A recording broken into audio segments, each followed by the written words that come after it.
Verdade, imparcialidade. Começa agora o programa A Hora da Verdade. Apresentação Carlos Frederico Gomes. Olá, amigos assinantes, estamos iniciando mais um programa A Hora da Verdade, na sua TV+, canal 15 da Multiplay, na sua Litoral TV, canal 5 da NET.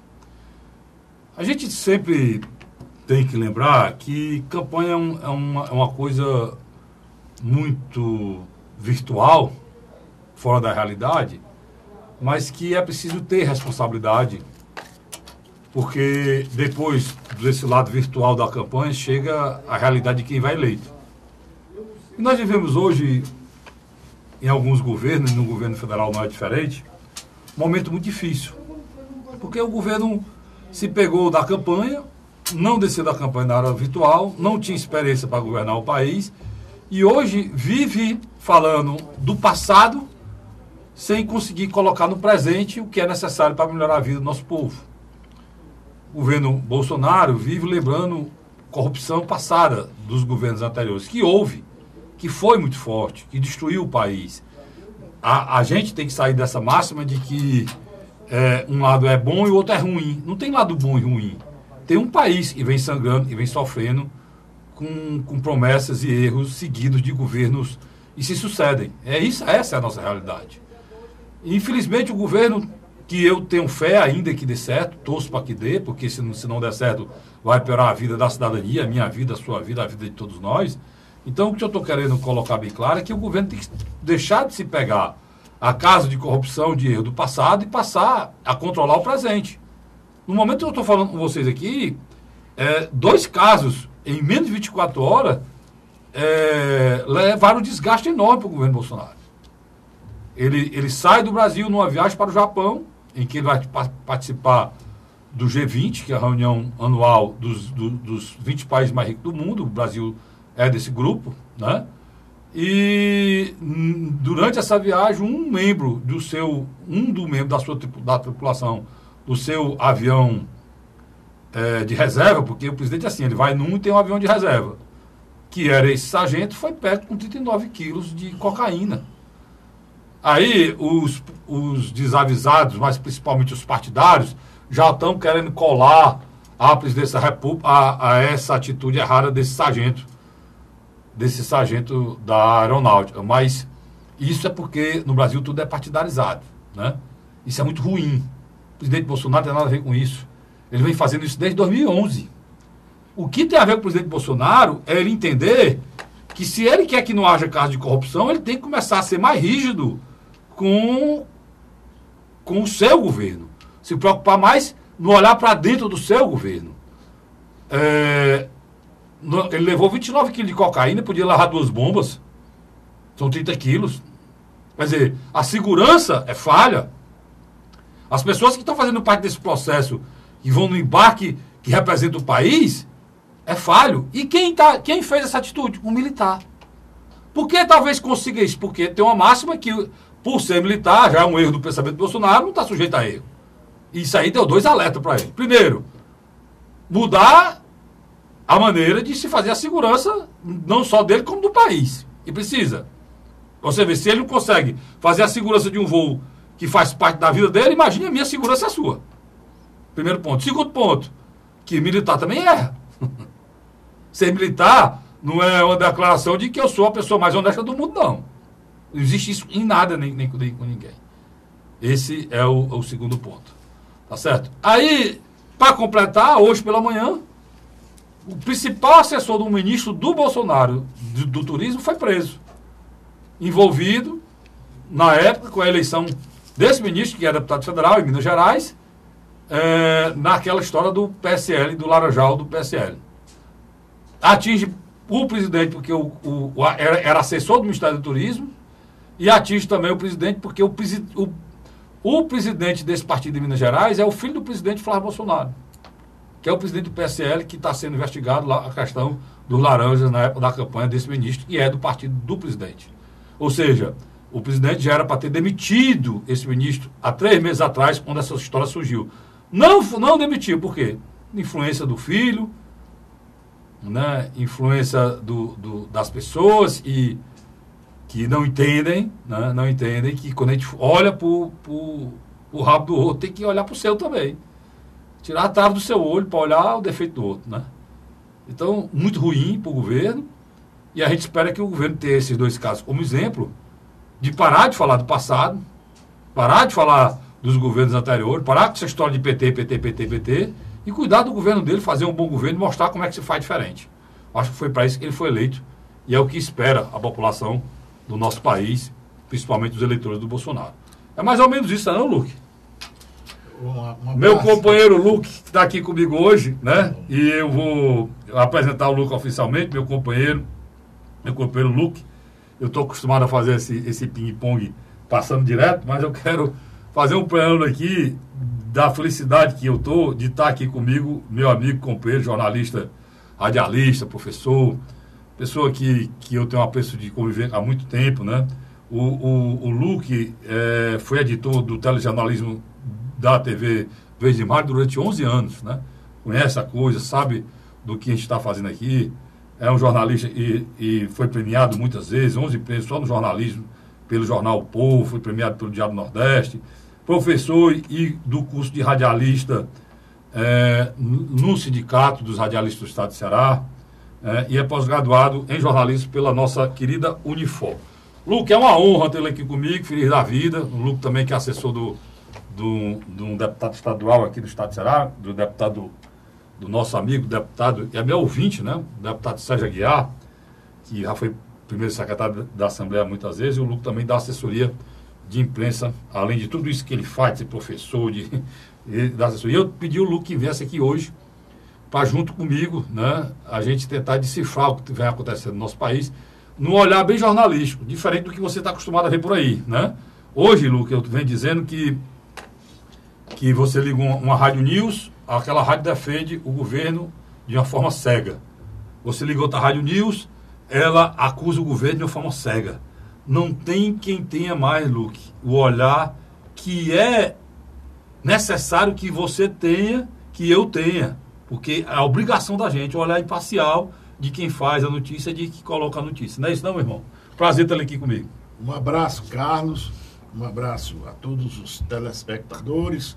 Parabéns a você pelo programa. A repercussão, não só no Ceará, no Brasil e no mundo, porque a internet, você vai bater, você vai atrás do Lula lá no Japão. Do Bolsonaro, você vai atrás do Bolsonaro no Japão. Você tocou no ponto hoje, assim, o meu programa de rádio hoje tem uma ligação, um zap do Espírito Santo, e teve mais de 20 WhatsApp, mas tem um do Espírito Santo e outro da Flórida. Quer dizer, você está no mundo, né? Queira que ele está no mundo e é importante que ele tenha dimensão para onde a gente vai. Eu tenho um aplicativo instalado no meu celular, Radiosnet.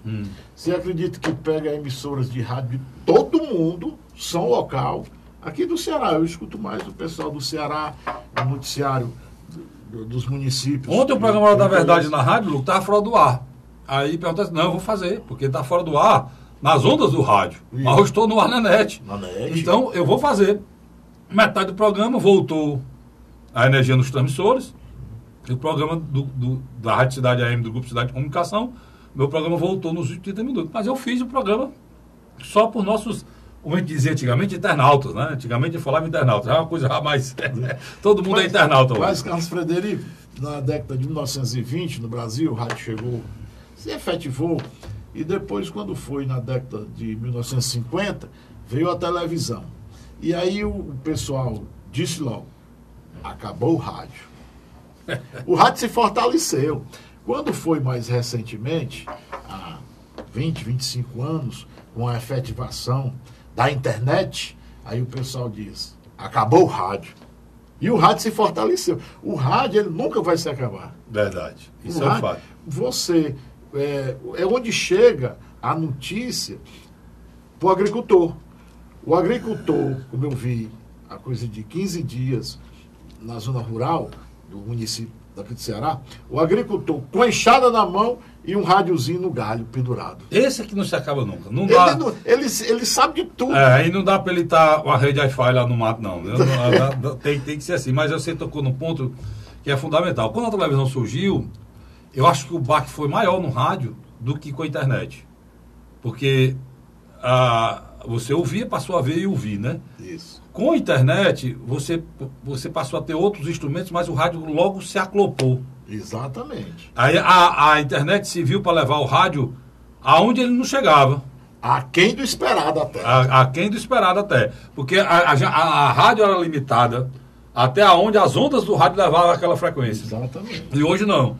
Hoje a gente que está com o seu rádio, por exemplo, o meu programa de rádio, ele acontece na Rádio Cidade e nas ondas da internet também, mas também a gente coloca no Instagram, a gente coloca no blog. Então, você usa a internet. Então, a internet veio beneficiar também o rádio, como veio a televisão. Mas Carlos, você estava tocando aí na abertura do programa, num caso muito sério, que é o futuro do nosso Brasil. Eu não estou vendo, sinceramente, muitas perspectivas. Eu tenho um sentimento, depois de 6 meses, que o governo Bolsonaro não assumiu ainda. Sabe? É crise em cima de crise. É ele defendendo uma coisa que ele pensava, que ele prometeu em campanha. No entanto, o Congresso não acompanha. Mas tem um segmento muito forte da população brasileira que está do lado de Bolsonaro. Eu também, como você disse, eu também torço pelo Brasil para que o governo Bolsonaro dê certo. No entanto, eu estou ficando descrente, porque geralmente a pessoa dá 100 dias, nos primeiros 100 dias sempre faz um balanço do governante. Você tem um rumo, né? Tem um rumo, tem uma ideia. E aí o governo não tem um rumo, nem com 6 meses. Mas já faz 6 meses, né? E ninguém sabe ainda de um projeto bom para beneficiar o povo. Além da reforma da Previdência, não tem nada. Mas a reforma, um projeto bom que eu digo, porque a reforma da Previdência, eu não sei se vai beneficiar o povo. Até que ponto vai beneficiar já os grandes magnatas, empresários. E o Brasil vai se tornar, a disparidade vai aumentar, a disparidade social, salarial, que nós somos um país muito díspare em termos sociais e de economia, tem muito pobre e pouco rico. Então, com essa reforma da Previdência, será que não vai aumentar esse fosso? Por exemplo, eu estava me lembrando agora que em 2017, há apenas 2 anos, o então presidente Michel Temer, ele convocou o Congresso, distribuiu dinheiro, sensibilizou o Congresso para votar a reforma da trabalhista, tirando muitos direitos dos trabalhadores. E foi aprovado com a promessa de gerar emprego, porque naquela época Dilma deixou com 11 milhões de desempregados. Hoje, 2 anos depois, são 13 milhões de desempregados. E a maior parte da bancada do Ceará, e é bom que se faça justiça, votou contra a reforma trabalhista. Então a gente... Você tem uns nomes aí? Eu fiz um levantamento. Eu vinha fazendo um levantamento, por exemplo. É bom te dizer isso aí. Para fazer justiça. Quem foi? André Figueiredo foi contra. Quer dizer, ele já tinha uma ideia vanguardista de que não ia dar certo essa reforma prometida pelo Michel Temer. O Michel Temer, pressionado pelos banqueiros... Aí não só deputado, como da direção do PDT, né? PDT também. É a direção, da direção. Ele é o presidente estadual. Aí você tem Leônidas Cristino. PDT também votou contra. É um deputado federal muito atuante, mas ele é atuação mais na zona norte do estado do Ceará. Foi prefeito de Sobral. Você tem o Cabo Sabino, que infelizmente é um baluarte, mas não foi reeleito. Né? Ele se incompatibilizou com o capitão Wagner, e aí prejudicou, houve um problema dentro da PM. Eu sei que o Cabo Sabino é um bom parlamentar. Espero que um dia ele volte a ser parlamentar, o Cabo Sabino. Então ele votou contra a reforma da Previdência. Chico Lopes foi outro injustiçado, né? Um parlamentar muito atuante, defensor do povo. Chico Lopes, que é do PCdoB, não é meu partido, eu não sou filiado a nenhum partido, mas eu acho que Chico Lopes sempre foi, desde vereador, deputado estadual, federal, né? O Vitor Valim, que era vereador. Foi, não? Quem? Reeleito Chico Lopes, não. O Chico foi não. Infelizmente não foi. O Vitor Valim também votou. Agora tem um grupo, que eu estava pensando aqui, tem um grupo que votou a favor, se envolveu com o Michel Temer. Não é? Então você tem aí o Adair Carneiro, perdeu, não foi. Não foi. Gorete Pereira. Perdeu Você também. vê que o povo está acompanhando as coisas, né? Eu também, o Moses continua, o Moses foi reeleito, o Moses Rodrigues, que é de Sobral. E ele votou a favor da reforma da Previdência. Domingos Neto, que hoje é a maior liderança assim, em termos políticos, do Ceará, lá na Câmara Federal. Domingos é o relator geral do orçamento para 2020 da União. Tem uma visibilidade muita muito coisa. grande. É uma visibilidade muito grande. Todo mundo representa ele. E não é fácil. Além de ser coordenador federal da bancada. Ele é coordenador federal da bancada. E com certeza ele é um dos parlamentares do estado do Ceará que tem mais visibilidade lá em Brasília. E parabéns que é um rapaz novo, né, cara? Muito capaz, muito trabalhador. Muito. E com muito conhecimento. Entrevistei o Domingos no meu programa que eu tinha na TV Fortaleza, o Pela Ordem. Eu entrevistei o Domingos uma vez lá e fiquei impressionado com a capacidade dele de absorção, né? Porque, sabe, o parlamento, a gente acompanha, né, Lucas, sabe? E não basta você saber o regimento, não. Você saber o regimento, saber como é que se conduz, saber como é que faz. Tem o local ali que tem que passar onde as patas dormem, né? E é preciso saber. Domingos, ele nasceu dentro da política. O pai foi presidente da Assembleia, né? Domingos Filho, Domingos Filho, família de Tauá, né? Hoje, a mãe dele é deputada estadual. Já foi prefeita, 8 anos de Tauá, então se ele não aprender, ele está no meio, né? Nasceu sabendo. Eu citei o Domingos aqui porque tem que se fazer justiça aos que votaram contra a reforma da Previdência. Ele votou a favor, né? Mas é um cara muito competente. Deixa eu só lembrar uma coisa aqui. Tu está falando essa história da reforma, é importante te lembrar. Muita gente colocava a reforma trabalhista como a solução para a questão do desemprego. E não veio. Então é importante te lembrar que a reforma da Previdência está sendo colocada como uma torneirinha de leite, outra de mel, e depois dela feita o Brasil vai... Eu não sei se isso vai acontecer, não. É importante te lembrar. Vai decolar. É muito bem. É importante a reforma? Mas ela só resolve? Não sei. Seria importante uma reforma que comete injustiças? Isso tem que ser falado. A reforma não pode ser aquela que um burocrata quer. No caso, o ministro quer. Né? Porque o ministro, ele é um burocrata. Ele tem um pensamento que representa, muitas vezes, as pessoas que estão acostumadas àquela burocracia do pensamento econômico em relação ao mercado. A gente não é uma bolsa de valores, né? O Brasil não é uma bolsa de valores. E nem o povo. A população é quem determina quem vai ser eleito. Então, o olhar exclusivo do Paulo Guedes não pode dominar a reforma da Previdência, não. E eu fiquei horrorizado, Lucas, aí eu queria sua observação, que o Paulo Guedes, ele tem um caráter e um olhar de desdém com o Congresso. Ele não respeita o Congresso. Eu quero lembrar que o Congresso também não se dá respeito há muitos anos, né? Mas há 6 meses esse Congresso está aí foi eleito. E querendo ou não, esse Congresso está aí, ele é um retrato desse país. Eu digo sempre que o Congresso Nacional, Luke, ele é a amostragem do nosso país.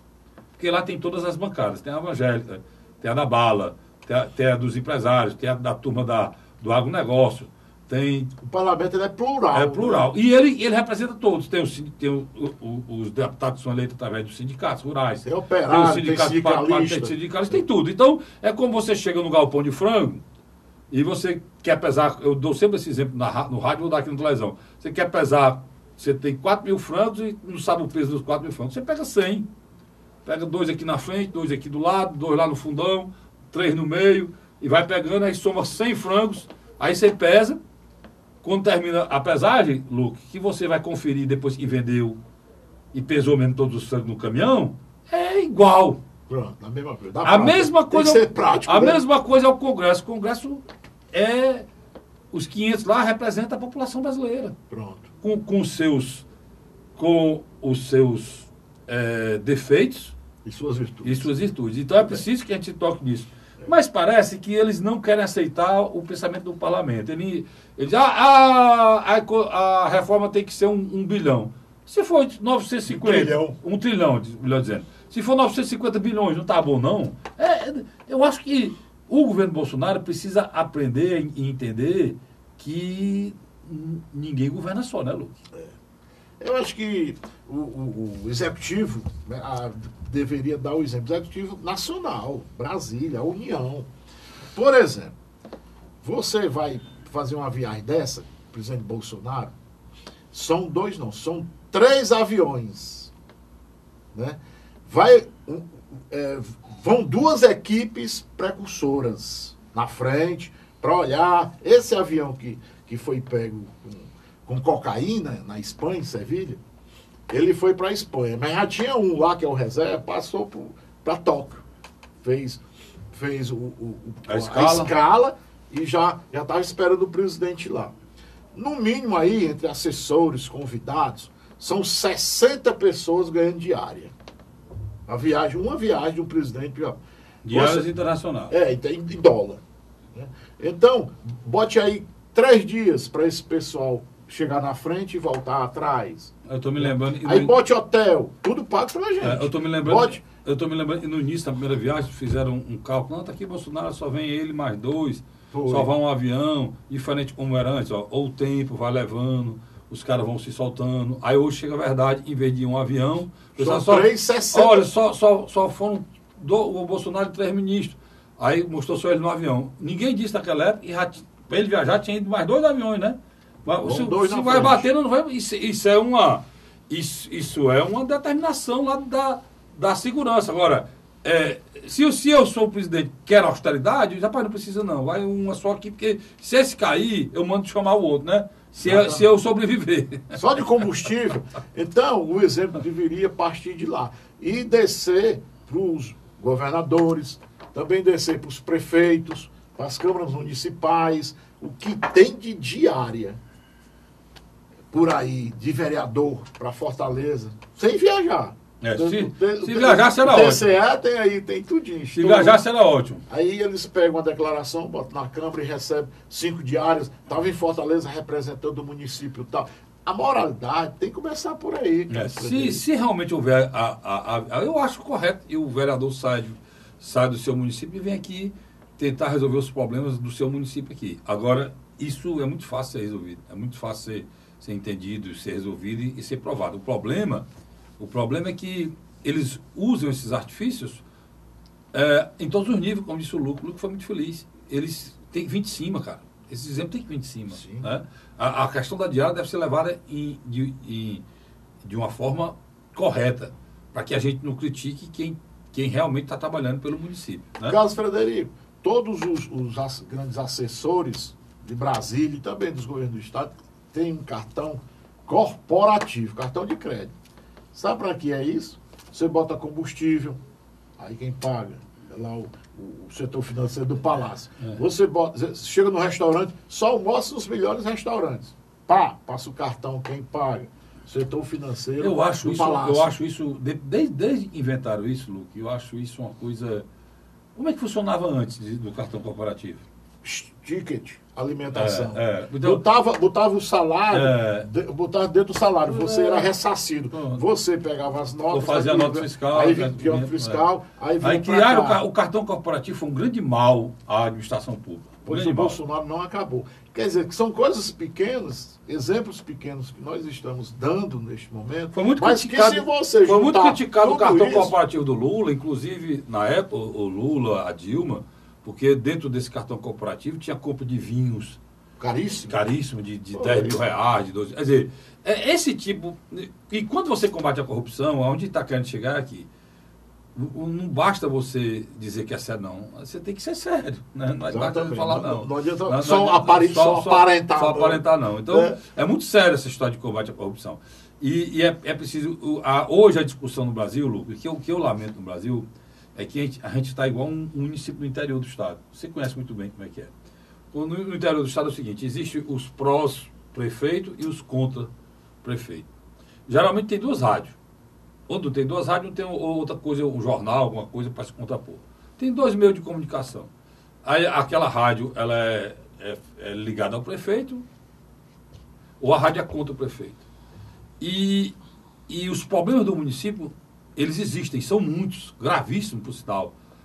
Pessoas com grande dificuldade no município do interior, principalmente no interior do estado do Ceará. Mas eles não são vistos, não são resolvidos. E seriam fáceis de ser resolvidos. Por quê? Porque um só vê o defeito do outro. E o olhar, ele não é um olhar sincero para resolver os problemas do município. Ele é um olhar de partidário, de disputa. E, geralmente, o cidadão é relegado ao segundo plano. O que vale são os dois grupos que estão no poder ou estiveram no poder. Eu digo sempre, os que mamam e os que querem mamar, viu? Para ser bem claro. E essa frase é uma frase correta. Eu nunca pensei que esse nível de política chegaria no nosso país. Hoje, o meu amigo Luke, a gente que faz você que faz o jornalismo por isenção, nós temos dificuldade. As pessoas, eu faço comentário aqui, elas olham para mim e me chamam de petralha. Aí eu passo 10 minutos, faço um comentário a favor do Bolsonaro. Aí o cara diz que eu sou fascista. E eu nem sou fascista e nem sou petralha. Eu apenas sou uma pessoa que não tem a obrigação de seguir esse pensamento idiota, imbecil, de dois extremos que estão destruindo esse país. Exatamente. Carlos Frederico, a gente vai já entrar em outros temas aqui também que você pautou interessantes, mas eu queria, só complementando, esse negócio da pequena corrupção, o Supremo Tribunal Federal lançou o edital recentemente para comprar comida. Sabe quanto? 2.200.000 o ano todo, só de comida. Agora o vinho só podia ser vinho premiado. Aí você bota bebida alcoólica para ser paga pelo Estado. Camarão. E ainda coloca no edital que essa bebida tem que ser premiada. Aí é de lascar. Você pode acreditar numa justiça dessa, você não pode. Aí você estabelece no edital que tem que ter uma quantidade de lagosta que faça parte do cardápio sempre a lagosta.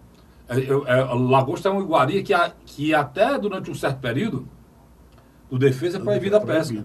Então, é uma pequenez, né?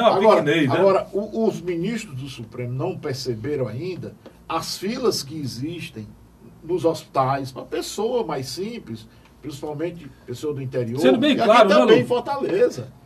Sendo bem claro, esse dinheiro que o Lucas está falando não vai resolver o problema do hospital, não.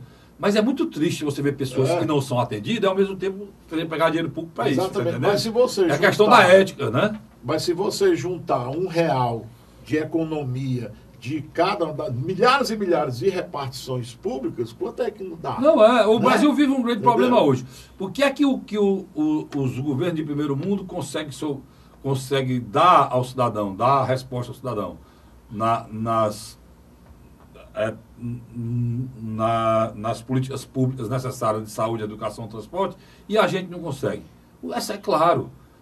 Até foi criada uma lei, que é a lei que estabelece um teto para o serviço público, para pagamento de serviço público, justamente porque estava chegando um ponto e o dinheiro público arrecadado é serviço só para pagar o serviço público.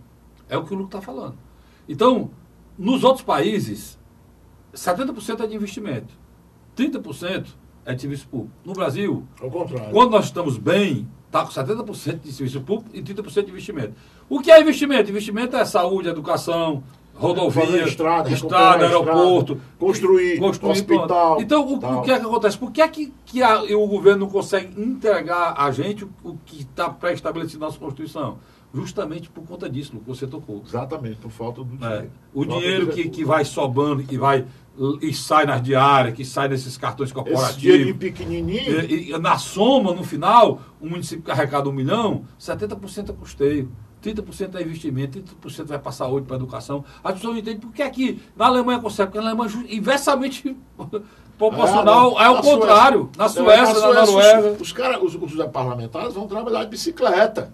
Não. Agora, aqui, presidente do Senado, presidente da Câmara, eles usam o avião da FAB todo fim de semana. Sem necessidade, né? Fica a expulsão deles, volta para o Rio de Janeiro. Sem necessidade, porque... Rodrigo Maia vai para o Rio de Janeiro, de Brasília, o avião fica lá fim de semana. Se ele quiser utilizar o avião combustível da gente, quer dizer, do povo, tripulação do povo, tudo à disposição. Isso é só para dar um exemplo. Por falar nisso, Lucas, a gente falou nisso. Hoje tem...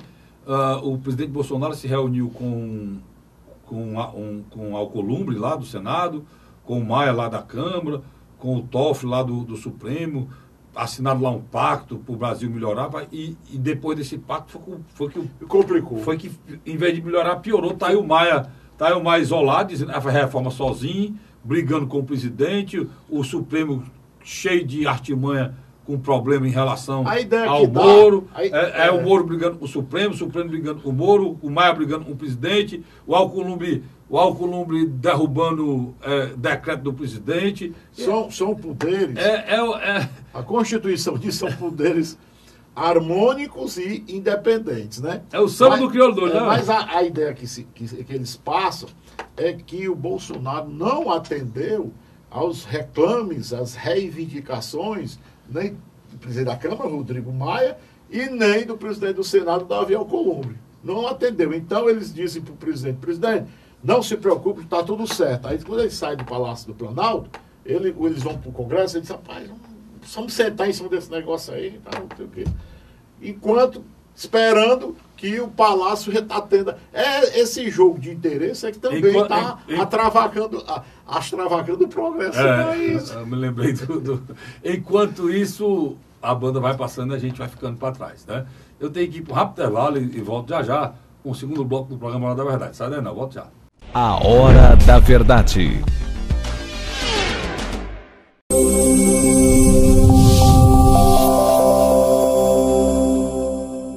Se você encontrar larvas do Aedes aegypti, haja imediatamente. Jogue a água fora e vire as garrafas.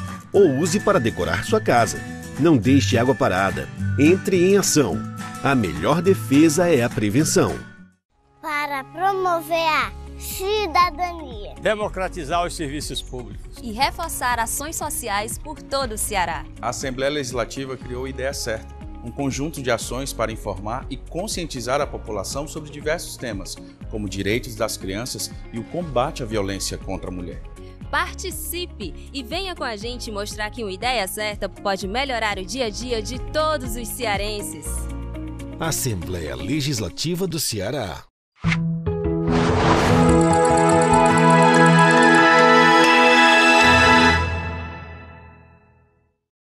A Hora da Verdade. Estamos de volta com o segundo bloco do meu programa, do seu programa, do nosso programa Hora da Verdade, na sua TV Mais, canal 15 da Multiplay, e na sua Litoral TV, canal 5 da NET.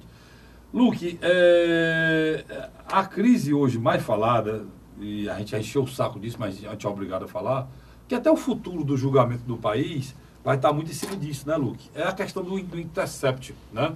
Intercept, que é um site de um jornalista inglês, né? Norte-americano. Norte-americano, melhor dizendo. Glenn Greenwald. Mas o nome dele deixa pra lá. Eu já tenho uma raiva monstra que o Brasil vive um anglicismo, né?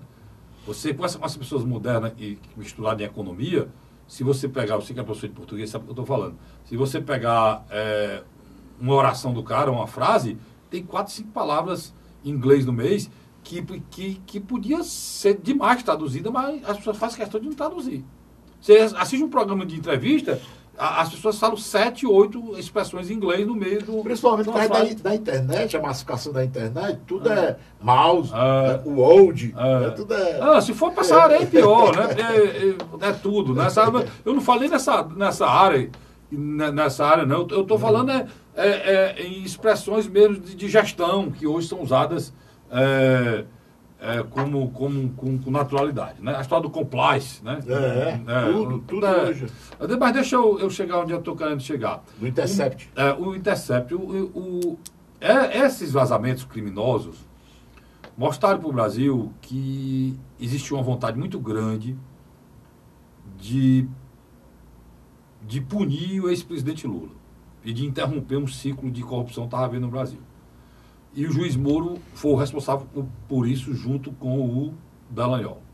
O que fica muito claro é que a corrupção existiu, o dinheiro foi devolvido, o roubo existiu, não teve nada, e não teve nenhuma prova mentirosa, forjada. Ninguém contesta isso. Ninguém contesta isso, não. Mas o que foi claro é que o juiz não agiu como determina a lei, imparcialidade.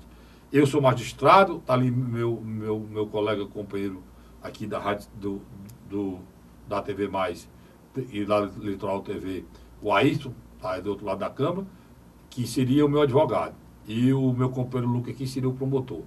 Então eu sou juiz, eu tenho que analisar os autos em relação a ele, que faz a defesa do réu, e o Luque que faz a acusação.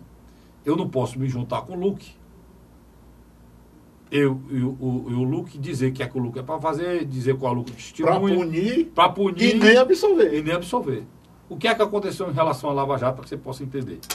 O juiz se juntou com o Ministério Público, e no caso a promotoria, para cercar de provas e de criar um ambiente para a prisão do presidente Lula e das pessoas que o cercavam. Meios para isso tinha, ele errou, montou, mas ele não pode fazer isso, porque da mesma maneira, se ele tivesse feito isso com um advogado para salvar o presidente Lula, quem estava falando mal aqui, quem era? Era o pessoal do Bolsonaro. Mas o juiz que faz para prender, faz também para soltar. É o que acusam o ministro, ontem estava dando entrevista, inclusive na Globo News, o ministro que solta todo mundo. O Gilmar Mendes? Gilmar Mendes. Justamente disso. Então, hoje o Gilmar Mendes quer soltar o Lula. Teve um tempo que ele queria prender. E a justiça, a lei, ela não pode estar ao sabor do interesse e do pensamento de cada juiz, porque o juiz é para ser um magistrado. A palavra magistrado, que é usada no nosso português, onde que você quer dizer que uma pessoa é isenta, está acima das querelas, você diz, rapaz, fulano é um magistrado. Porque justamente o magistrado tem que estar acima dessas querelas. E hoje, o Luque, o que a gente vê é que o que coloca que esse diálogo é normal, mas a nossa Constituição, né, o processual penal e até mesmo a magistratura, o Código da Magistratura, isso não é normal, né, Lu? Não é aceitável, né? Carlos Frederico, a gente faz uma... recapitulando, nos últimos 30, 40, 50 anos, quem era um ministro da Justiça? Paulo Brossard. Era só gente respeitada. O Ministério da Justiça, que comanda a Polícia Federal, principalmente, tem outros órgãos também muito influentes e importantes dentro do Ministério da Justiça, mas era um ministério respeitadíssimo. E hoje a gente sente que o ministro da Justiça, o ex-juiz federal Sérgio Moro, e um parênteses, deve ter se arrependido de ter renunciado ao cargo de juiz federal, cargo vitalício, para assumir o ministério. E o pensamento que eu tenho é que ele está acuado, o ministro Sérgio Moro, com medo. Porque essas coisas estão estourando todo dia através desse Intercept Brasil. A maior prova desse acuamento do ministro Sérgio Moro é que ele iria ontem, quarta-feira, ele foi no Senado, né, foi para a sabatina, e iria ontem para a Câmara dos Deputados. Ele que se ofereceu aí. E ele mandou dizer que não dava mais, porque tinha esquecido que tinha um compromisso de 3 dias nos Estados Unidos. Aí quando foi anteontem, ele viajou realmente nos Estados Unidos, já voltou, passou só um dia, descancelou a agenda e tal. Mas aí foi uma armação para não ir. Foi visitar o FBI, a sede do FBI de um estado que não é a sede principal, de um estado que ele já foi 10 vezes lá. Mas foi só uma maneira de fugir da Câmara. Então ele está com medo. O ministro da Justiça, que é o Ministério da Segurança Pública agora. É Justiça e Segurança Pública. Aí o que está acontecendo? Até que ponto vai chegar, Carlos Frederico e telespectadores, esse acuamento do ministro da Justiça? Até que ponto o Bolsonaro vai aguentar um ministro acuado, que não avança, que aquele projeto dele anticrime, que para mim é um Frederico sentou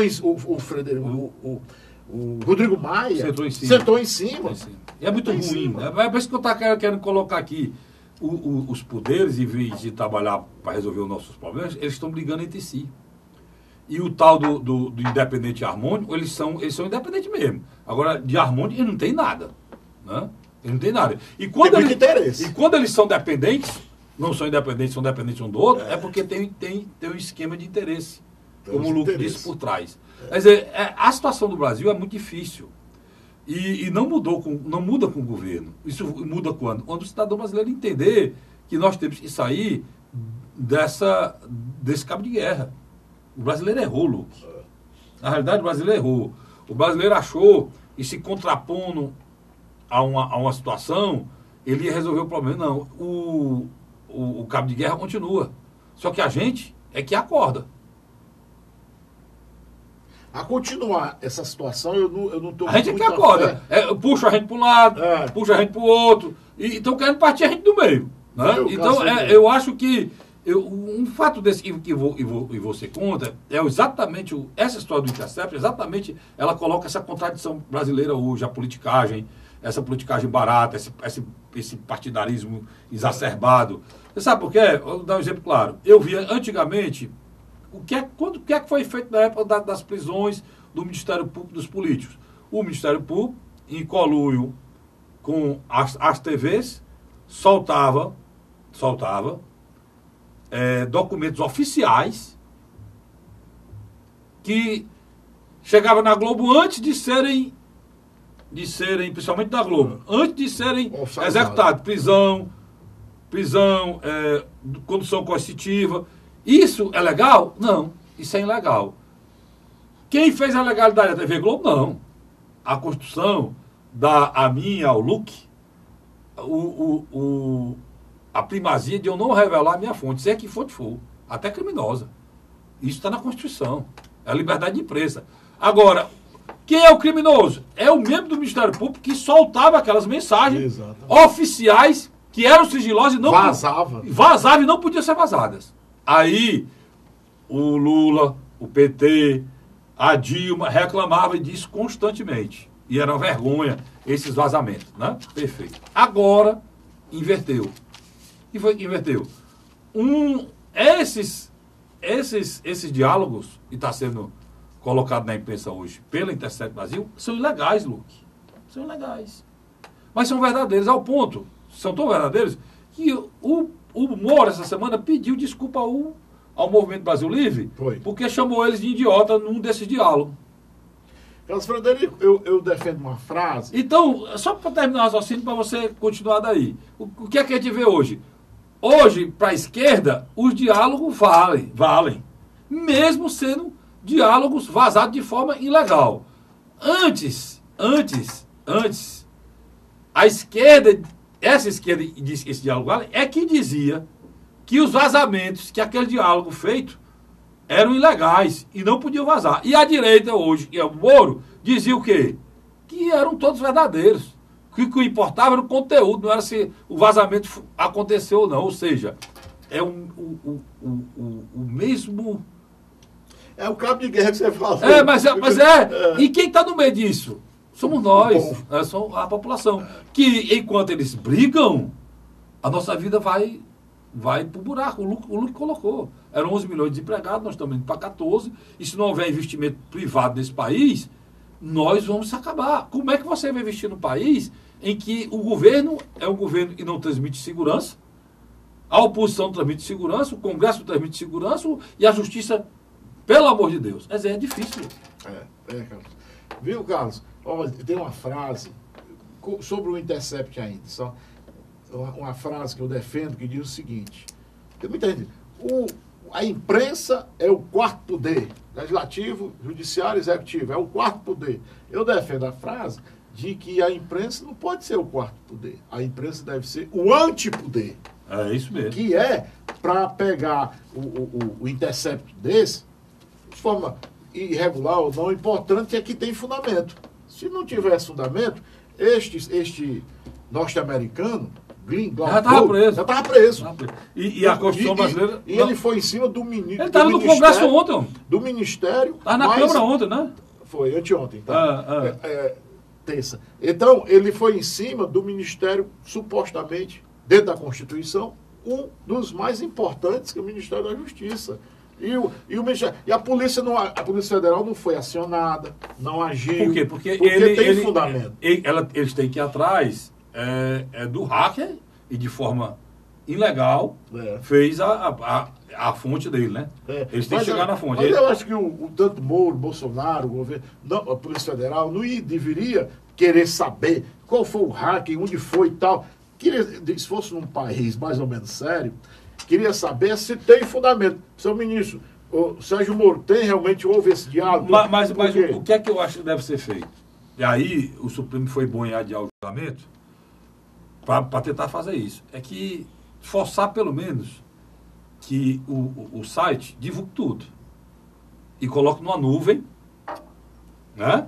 Para que depois disso estar numa nuvem, vocês sabem demais, toda a gente, tudo que a gente conhece que está na nuvem, né? Depois disso estar na nuvem, a justiça possa pegar esse diálogo e ver se é verdadeiro. Agora, o que... Porque aí ele transforma uma denúncia que muita gente desconfia que vazia numa coisa séria para ser... Agora, sabe qual é o pensamento deles? Inclusive o Moro pediu isso, né? Eles vão a conta-gota até o final, o final do governo Bolsonaro. Não diga não. Você vai me dizer qual é o pensamento deles, eu sei que você sabe aí, para levar essa história no próximo bloco. Eu vou para um rápido intervalo, volto já. Sai daí não, eu volto já. A Hora da Verdade.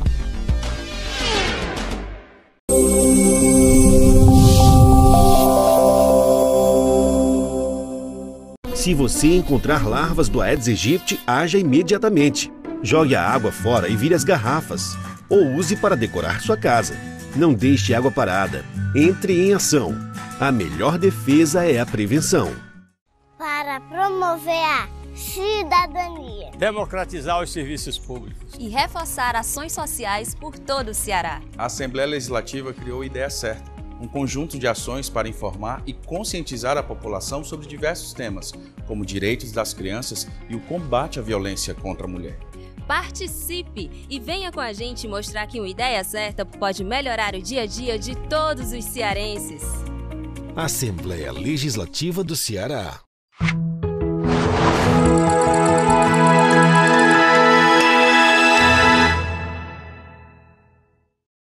A Hora da Verdade. Estamos de volta com o terceiro e último bloco do programa A Hora da Verdade, na sua TV Mais, canal 15 da Multiplay, e na sua Litoral TV, canal 5 da NET. Já para fechar a história do Greenwald aí, é Greenwald no mesmo, Lucas? Greenwald. Greenwald. É um americano, é um norte-americano que mora no Brasil há 11 anos.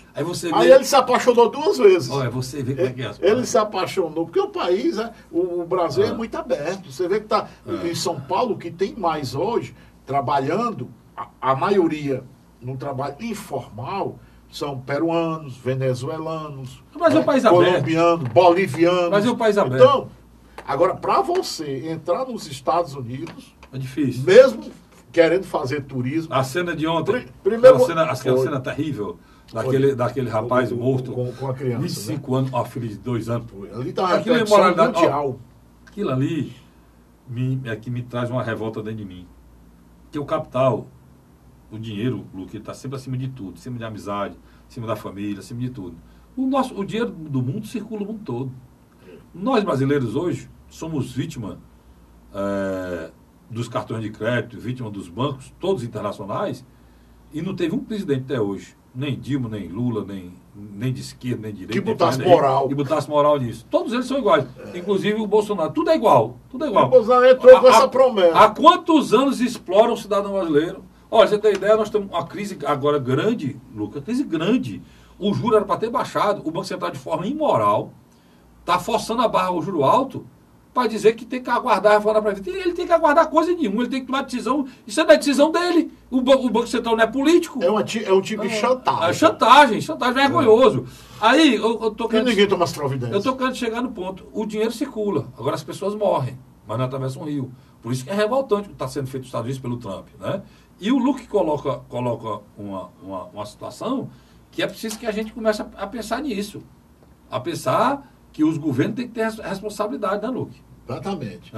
Viu, cara? Só voltando no caso do norte-americano, ele chegou há 11 anos no Brasil, é um advogado, né, também jornalista.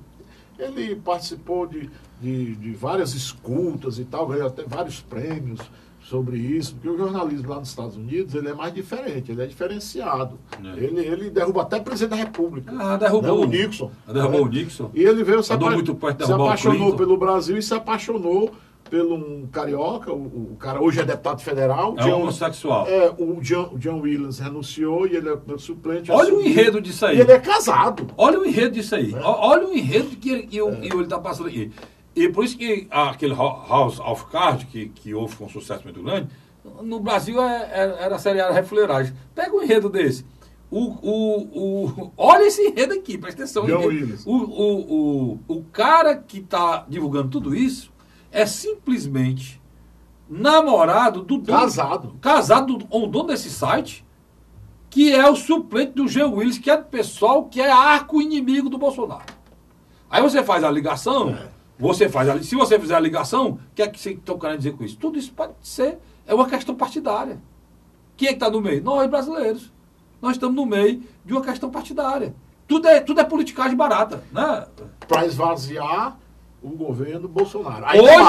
Hoje você entende por que é que o João Willis renunciou. O João Willis renunciou, deu mandato para esse cara e o cara do Intercept montou tudo isso aí, estourou tudo isso aí. Aí, vendo isso, Cássio, quer dizer que esses vazamentos são ilegais? Não. Os vazamentos são legais, os vazamentos são ilegais, são. Mas a história verdadeira não, é mentirosa não. Nada, o que está sendo colocado aí é as vísceras da verdade com chantagem política, com esquema político, mas é a víscera da verdade. Deixando bem claro, só para encerrar com o assunto, que nós aqui não estamos condenando a vida particular, sexual. Não, ninguém nem tocou nesse assunto, não. Cada um fala da vida. Eu disse apenas que eu achei interessante, que ele se apaixonou 2 vezes. A paixão todo mundo pode sentir. Pelo Brasil e pelo... Só que ele é casado, né? É uma relação homoafetiva com casamento, inclusive. Mas não tem a opção de cada um faz o que quer. Cada um faz o que quer. Viu, cara? E a chuva aí, rapaz? Porque a gente respeita. Realmente isso não é papo furado, não. Agora deixa eu colocar uma coisa aqui. Vamos descer aqui o aviãozinho. Vamos pro doméstico. Vamos descer o aviãozinho aqui da hora da verdade aqui do estado de Ceará. A gente falou tanto de chuva, que o inverno foi bom, que há muito tempo nós tínhamos uma quadra invernosa, mas, irmãozinho, nós temos vários irmãos nossos do interior aí, com dificuldade, inclusive, de abastecimento, né? O que eu foi o seguinte, a chuva, ela dos últimos 19 anos foi a melhor. Agora ela veio de forma irregular. Ela choveu muito no litoral, se você pegar lá de Beberibe, nem tanto Aracati. Aracati no litoral, mas na parte rural de Aracati, na parte rural de Capuí, faz divisa com o Rio Grande do Norte, você vai pelo litoral até Chaval, né? Passa Camucim, Barroquinha, Chaval, e você entra no Piauí. Então, no litoral, a chuva foi boa. Na zona norte, foi boa. Os açudes, quase todos encheram. Agora, o governador Camilo Santana, ele decretou o estado de emergência em 17 municípios. Tem município dos Inhamuns, que está em dificuldade, do Vale do Jaguaribe, também Aracati e Capuí, que choveu na zona rural, mas não choveu. Choveu no litoral, mas não choveu na zona rural. Né? Você tem, no centro-sul, você tem a Copiara no meio. Então, o que é que significa esse estado de emergência? É que o município, o prefeito, ele pode angariar, pode reivindicar e pode trazer mais recursos com facilidade para o município. Então, eu queria parabenizar essa ideia, essa iniciativa do governador Camilo Santana de procurar beneficiar. O Exército vai levar mais água através de carro-pipa, porque tem municípios sofrendo com a falta d'água. Quer dizer, a gente não chegou nem no meio do ano e já tem esse sofrimento. Não é? Muito séria a situação. É muito séria a situação e essa irregularidade sempre houve. Agora, ela é mais grave ainda, o Luque, porque a gente vem com um quadro de recomposição dos reservatórios muito baixo, né? A Zona Norte houve a recomposição. Araras hoje está 500 mil, né? 1 bilhão, deve estar com 500 milhões, né? Araras, 50%. Né? Mas olha, o açude de Serrote também, que é o Edson Queiroz lá em Santa Quitéria também. São os maiores açudes lá da região norte. Eles foram lá em Granja choveu, chegou a chover 2.000 milímetros, né? Foi um município onde chove muito. Você tem ideia, a média nossa, onde o inverno é bom, é 700. Lá choveu 1.300 a mais do que... O maior açude do Ceará era o Oroz. 2 bilhões a capacidade dele, de metros cúbicos. Mas aí Era o Oroz. O Castanha hoje é 3 vezes isso. Né? 6 bilhões. É 3 vezes o Oroz. 3 vezes o Oroz. E o Oroz já é 2 vezes o Araras, né? O Araras. É 2 vezes o Araras. O Araras é um Aí bilhão. eu quero dizer o seguinte, que tinha o Oroz, o Oroz hoje está com apenas 10% da capacidade. E o Castanhão, que seria a redenção de toda a região, do Vale do Jaguaribe e abastecendo a região metropolitana de Fortaleza, o Castanhão tem apenas 5% da sua capacidade. Está praticamente, no fim do ano, o Castanhão chega na lama. A mortandade de peixe dos criatórios é muito grande, porque falta oxigênio para os peixes. A salvação para o Castanhão é se a transposição for concretizada, né? A transposição, o projeto de transposição de águas, que foi um projeto era um cara que tinha no Crato, um promotor, Porbem de Souza. Isto faz 198 anos. Tinha esse projeto já naquela época do Império. Aí morreu. Não dava certo, que era muito dinheiro.